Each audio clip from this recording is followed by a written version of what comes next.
So my name is Colten Dougher. I'm in the new venture creation class this semester, and I'd like to present about my interview with Lance Dougher, who is a successful entrepreneur who created an S corp, his own private practice for physical therapy in Magna, and then has now grown it to Bluffdale. He's always been very passionate about rehabilitation, about patient care. But throughout his education, at the beginning of his career, he started to realize that working through hospitals, working under these systems, didn't allow him the autonomy to make patient decisions that he needed to make as a therapist. He felt like if he was able to control the things he did, he could provide more high quality health care to the people that are coming to him. And so he looked to start his own practice. For about a year or so, when he wasn't practicing, he was developing a business plan to prep for that. He then got a loan from the bank, had to convince them with his business plan, present to them, and then offer a lot of things as collateral. I mean, he even joked about offering his kids as collateral. But within that first little bit that he started his business, they kind of tried to get as involved in the community as possible. He went and met with every single physician in the area that he could, because you kind of thrive your practice off of referrals, physician referrals at the beginning. Because patients don't really know who's best and who's not, right? But the physicians typically do. And so he worked with them. He also got involved in a lot of health education and rec centers and high schools and things like that. He started acting as a trainer for the Cypress High football team to get some exposure there. He kind of just found these ways to, even just being in parades, to get exposure to people. And that grew. He was able to find team members, but it was difficult. He mentioned that one of the hard things he had was he didn't have mentors and advisors at the beginning.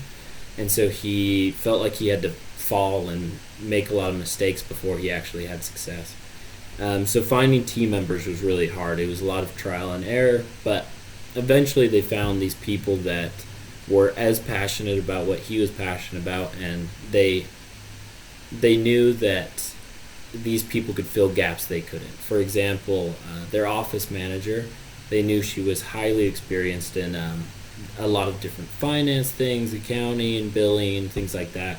And that was something that my father didn't know anything about. So they found good teammates that way, right? One of the things he's done over the years is he's got more loans to expand his practices and also invest in the buildings where he has his practices, so that he can kind of own that and have a little more control. Something interesting he talked about, I asked him about diversifying, and he said, well, I think we've actually gone the other way. He said, we started out very general. He said, if you toss me a scrap from the table, I'm going to take it. And so they treated everything.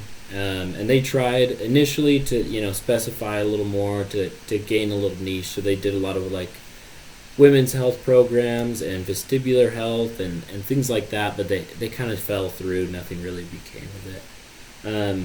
So he stayed very general, but in 2017, so his initial business started in 2005. In 2017, he opened a second practice in Bluffdale and was able to make that one more of a specific niche, right? So he treats mostly runners, basically improving athletic ability in that clinic, whereas the Magna one is more general, as in rehab, helping people's joints, helping them recover from surgeries and pain and things like that. And one of the things that he's been great at is being involved, especially with the Hispanic community there in Magna. He speaks Spanish, and so he was very involved in advocating for their health. He's also been the president of the Physical Therapy Association of Utah for about the past 5 years. So he felt like that's one of the best ways he's been able to help his business, because, he established his knowledge and his ability, but also he's able to give back to his profession in a way that he couldn't before. He's up on Capitol Hill advocating for how patient care should be. And that's something that physicians and patients notice. That's something that really affects your business. Um, I guess like the biggest things that have driven him is his passion about rehabilitation and autonomy. He's always been studying. I mean, 60 plus hours a week is what he usually worked, and now he's working about 50, which is still quite a bit. When we were on vacation, he'd be in his textbooks, learning how to treat some new problem, right?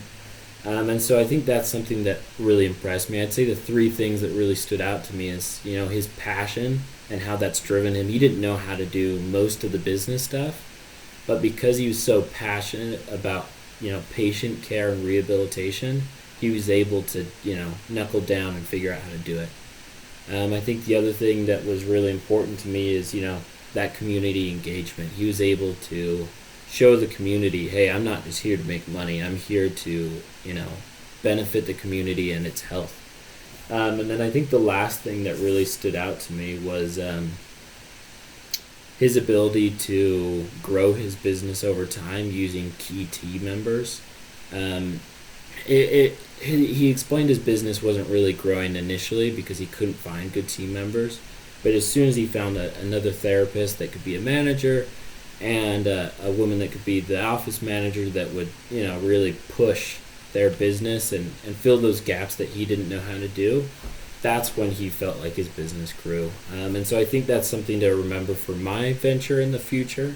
Is, initially it's really important to figure out a team. Even if you've got a business plan, you need a team there to support you because you can't do everything.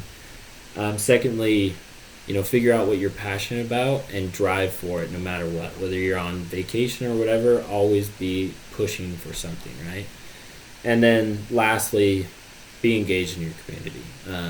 Help with the associations that your profession is a part of. Help with, these health advisory days. Help with, the high schools and things like that, because that's really what builds your business. It's not so much that his product is different than everyone else's, because, physical therapy is physical therapy. But it's that patients know that he cares about them and he's going to work as hard as he can to get them back to what they love doing. So I think those are the big points. But thank you.